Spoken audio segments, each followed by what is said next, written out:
আপনারা দেখছেন the PD news, সোজা কথা সহজভাবে। নমস্কার, আপনারা দেখছেন দ্য পিডি নিউজ, সঙ্গে আমি তথাগত। শুরু করছি সব খবর দ্য পিডি নিউজের এক ঝলকে। নেশা করার প্রতিবাদে স্ত্রীকে পিটিয়ে খুন করলেন স্বামী।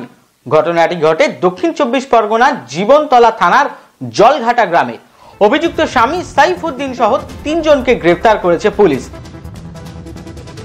অভিযোগ, প্রায় ঘরে মদ খেয়ে এবং জুয়া খেলে ঢুকতেন স্বামী। তার জেরেই দাম্পত্য জীবনে লেগে থাকতো নিত্য অশান্তি। এর ফলেই মর্মান্তিক ঘটনাটি ঘটে। আমার জামাইবাবুটা অত্যন্ত মদ ভাজা খেত এবং জুয়া খেলত। আর পিসি ওকে বারণ করে, বারণ শুনতো না। এই নিয়ে বারবার অত্যাচার করায় গ্রামে মাতব্বররা বিশ্বাসী করে বহুবার।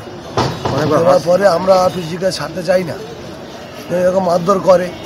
আবার পুনরায় ওদের গ্রামের লোক এবং জামাইবাবু এসে যে আর এরকম দ্বিতীয়বার হবে না, সেই কারণে নিয়ে গেল। লাস্ট পর্যন্ত আগামীকাল ওনাকে মালিশ মুখে দিয়ে চাপা দিয়ে মেরে গোলা দিয়ে টাই দিয়েছে। দিয়ে এই পর্যন্ত আমরা চাচ্ছি যে ও যেন কঠিন শাস্তি পাক। বাস থেকে পড়ে মৃত্যু হলো বছর 26-এর এক যুবক সুদাম হালদারের। এদিন ঘটনাটি ঘটে ফলতার ফতেপুরে। ওই যুবক ফলতার গাজীপুরের বাসিন্দা ছিলেন। কাজ থেকে ফেরার পথে দুর্ঘটনাটি ঘটে। উত্তেজিত জনতা স্থানীয় এলাকায় বিক্ষোভ দেখায়। ঘটনার তদন্ত শুরু করেছে ফলতা থানার পুলিশ।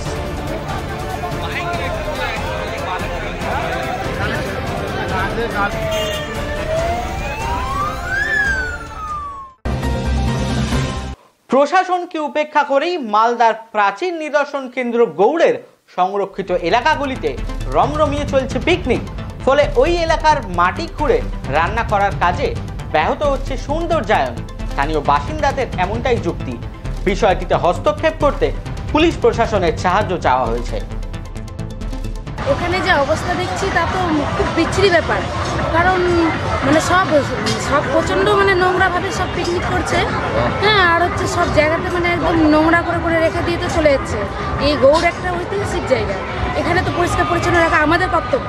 তো সেই জায়গাতে দেখছি না, নোংরা করে প্রচুর নোংরা ফেলছে, সব আশেপাশের জায়গাগুলো নোংরা করছে। তো মানুষ তো প্রতি বছরই এখানে আসে, সে এই অকেশনে না অন্য টাইমেও আসে। তো তারা এসে কি নোংরা জায়গাটা দেখতে আসবে?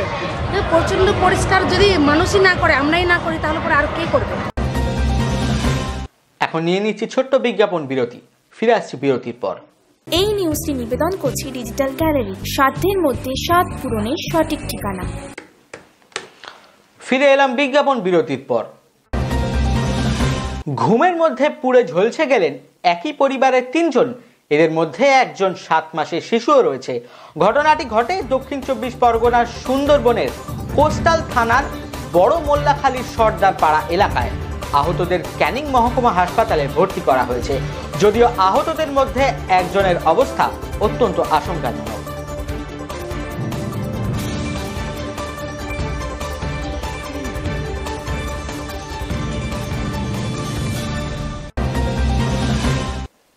দিন ধরে নিখোঁজ ছিলেন স্কুলের প্রধান শিক্ষক। অবশেষে তার দেহ উদ্ধার করা হলো নদীর ঘাট থেকে। মালদা থানার মহানন্দা নদীর ঘাট থেকে উদ্ধার করা হলো ওই শিক্ষকের মৃতদেহ। গোটা বিষয়টি ঘিরে স্থানীয় এলাকায় যথেষ্ট চাঞ্চল্য ছড়ায়। পুলিশ দেহটিকে ময়নাতদন্তের জন্য পাঠায়। মৃত শিক্ষক সুব্রত শুকুলের পরিবারের দাবি, গত রবিবার থেকে নিরুদ্দেশ ছিলেন তিনি। তবে ঠিক কী কারণে এমনটা হলো তা নিয়ে থাকছে যথেষ্ট ধোঁয়াশা। ঘটনাটি ঘিরে তদন্ত শুরু করেছে মালদা থানার পুলিশ। একাধিক দাবি নিয়ে রেল রোকো কর্মসূচি পালন করলো মালদার বাম সমর্থিত অসংগঠিত শ্রমিক ইউনিয়ন। এই অবরোধের ফলে স্থানীয় রেল পরিষেবা যথেষ্ট ব্যাহত হয়। পরে অবশ্য রেল প্রশাসনের সহযোগিতায় এই বিক্ষোভ ওঠে বলে জানা যায়।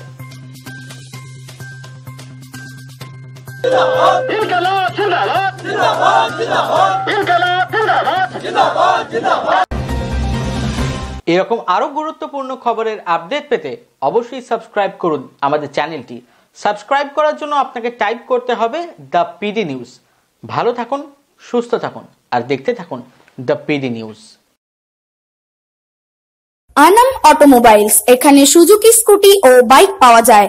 ডায়মন্ড হারবার কলেজ রোড, নতুন পোলের নিকটে। বিশদে জানতে যোগাযোগ করুন 9614991881 এবং 8116881869 নম্বরে। খবর দেখতে সাবস্ক্রাইব করুন আমাদের YouTube channel the PD news. Update থাকার জন্য বেল আইকনটি প্রেস করুন।